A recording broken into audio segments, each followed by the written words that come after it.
The rancher thought his dog was just acting strange, staring at the barn every night.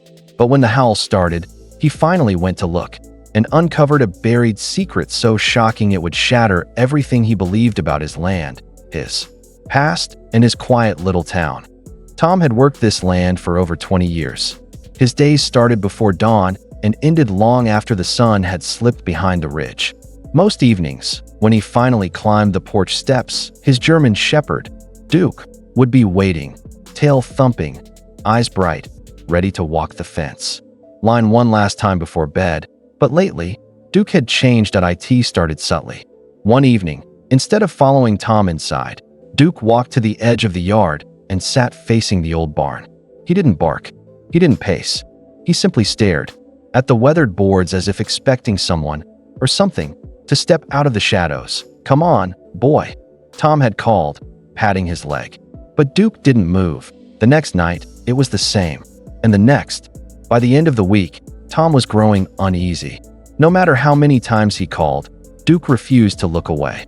Even when Tom rattled his feed bucket or whistled their old tune, the dog stayed rooted to that spot, every muscle tense. One evening, Tom tried to distract him with a game of fetch. He tossed a worn tennis ball across the yard, the same one Duke had chased 1,000 times. But the ball rolled to a stop in the dust, untouched. Tom walked over and crouched beside his dog. "What is it, Duke?" he murmured, scratching behind his ears. Duke's only answer was a low, uneasy whine, his gaze locked on the barn door. That night, as the sky went dark and the wind whispered through the dry grass, Tom felt a prickle of something he hadn't felt in years: dread. The next morning, Tom tried to shake off the uneasy feeling. He told himself it was just the loneliness of the ranch getting to him. But as he walked the yard, something caught his eye. An old shovel leaning against the barn wall that he was sure he'd stored in the shed weeks ago. That he frowned, picking it up. The metal blade was caked with fresh dirt. Inside the barn, shafts of light streamed through the high windows, catching swirls of dust in the air. He stepped carefully around the hay bales, scanning for any sign of animals. Sometimes coyotes slipped in through the broken boards, but he'd never known one to move tools around. That evening, Duke refused to come in again. Instead, he lay down near the barn, head on his paws, eyes fixed on the dark doorway. Tom stood on the porch, arms folded tight across his chest. He tried to convince himself it was nothing. Maybe the dog was just getting old, his senses tangled up. But as the sun disappeared, he caught a flicker of movement, a shadow slipping between the stalls. The hair rose on the back of his neck. The next morning, when his neighbor stopped by for coffee, Tom mentioned the strange behavior. The man shifted uneasily. "You know," he said slowly, "I've been hearing noises at night. Thought it was just my imagination." Tom didn't answer. Deep down, he knew Duke wasn't imagining anything. It happened just past midnight. Tom had finally drifted into a restless sleep when a sound split the darkness. A howl so raw and full of sorrow it seemed to shake the walls of the house. He bolted upright, heart hammering. The howl came again, echoing across the empty fields. "Duke!" Tom grabbed his lantern and his old rifle, though he couldn't have said what he thought he'd find. He ran out onto the porch, bare feet slapping the boards. In the moonlight, Duke stood rigid near the barn, his head thrown back, calling out over and over. When he saw Tom, he lowered his muzzle and let out a bark, sharp, insistent. "What is it, boy?" Tom called, voice cracking. Duke turned and began scratching at the hard-packed dirt by the barn wall, throwing up small clouds of dust. His paws worked frantically, claws raking the earth as though he meant to dig all the way to the center of the world. Tom stumbled down the steps and crossed the yard. He set the lantern on the ground, the flame flickering as he knelt beside Duke. The dog didn't stop digging, his breaths coming in ragged pants. "Easy," Tom whispered, but his own hands were already moving, pulling dirt aside in great, hurried scoops. The smell hit him first, damp earth mixed with something older, fouler. His stomach lurched, but he kept digging. Then his fingers struck something solid.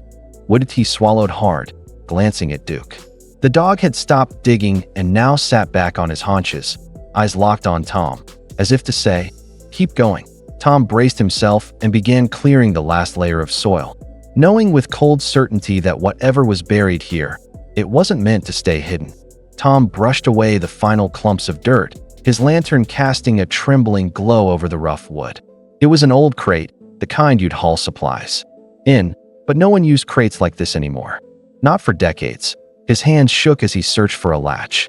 When he didn't find one, he wedged the edge of his pocket knife under the seam and pried it open. A sour, heavy smell spilled out, so strong it made his eyes water. He gagged, covering his mouth with his sleeve. Duke let out a low whine but didn't back away. Inside, something was wrapped in stiff, stained canvas. Tom's gut twisted. He knew before he even peeled back the fabric that it was a body. He sat back hard in the dirt, the crate looming before him like some terrible secret that had waited all these years to be found. For a long moment, he couldn't move, couldn't think. Only Duke's quiet breathing anchored him. The dog crept forward and laid his head gently on Tom's knee, as though to say, "I had to show you." Tom swallowed, forcing himself to look again. A glint of metal caught the lantern light. A belt buckle, tarnished but still engraved with initials he recognized. He closed his eyes. That it was Jesse, the ranch hand who'd vanished more than 20 years ago. Everyone thought he'd run off in the night. Tom's voice was hoarse as he reached for his radio. "Sheriff," he rasped, pressing the button. "You'd better come out here." Duke lifted his head, watching Tom with solemn eyes. And in that moment, Tom knew the dog hadn't been afraid. He'd been carrying the weight of the truth alone. Until now. By dawn, the ranch was crawling with deputies and crime scene tape.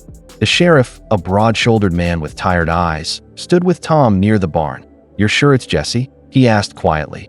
Tom nodded, his mouth dry. "I'd bet my life on it."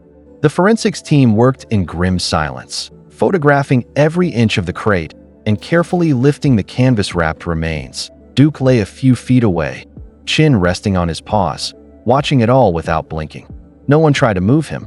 It was as if they all sensed he had earned the right to bear witness. Word spread fast. By afternoon, neighbors lined the fence, whispering to each other in disbelief. "They always said Jesse ran off," one woman murmured. "Guess we were all wrong." Reporters arrived next, cameras flashing. But Tom ignored them. His gaze stayed on Duke, who had never looked prouder or sadder. And when a deputy crouched to scratch behind the dog's ears, Duke closed his eyes. Finally at peace for telling the truth no one else could see. The funeral was small but solemn.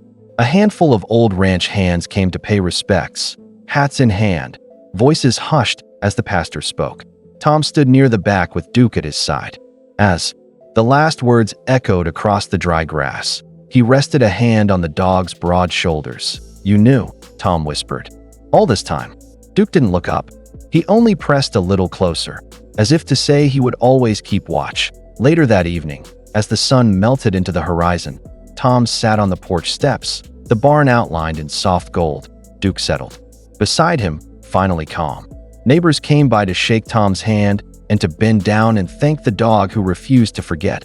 And as darkness fell, Tom realized some truths can't stay buried, not when a loyal heart is determined to bring them into the light.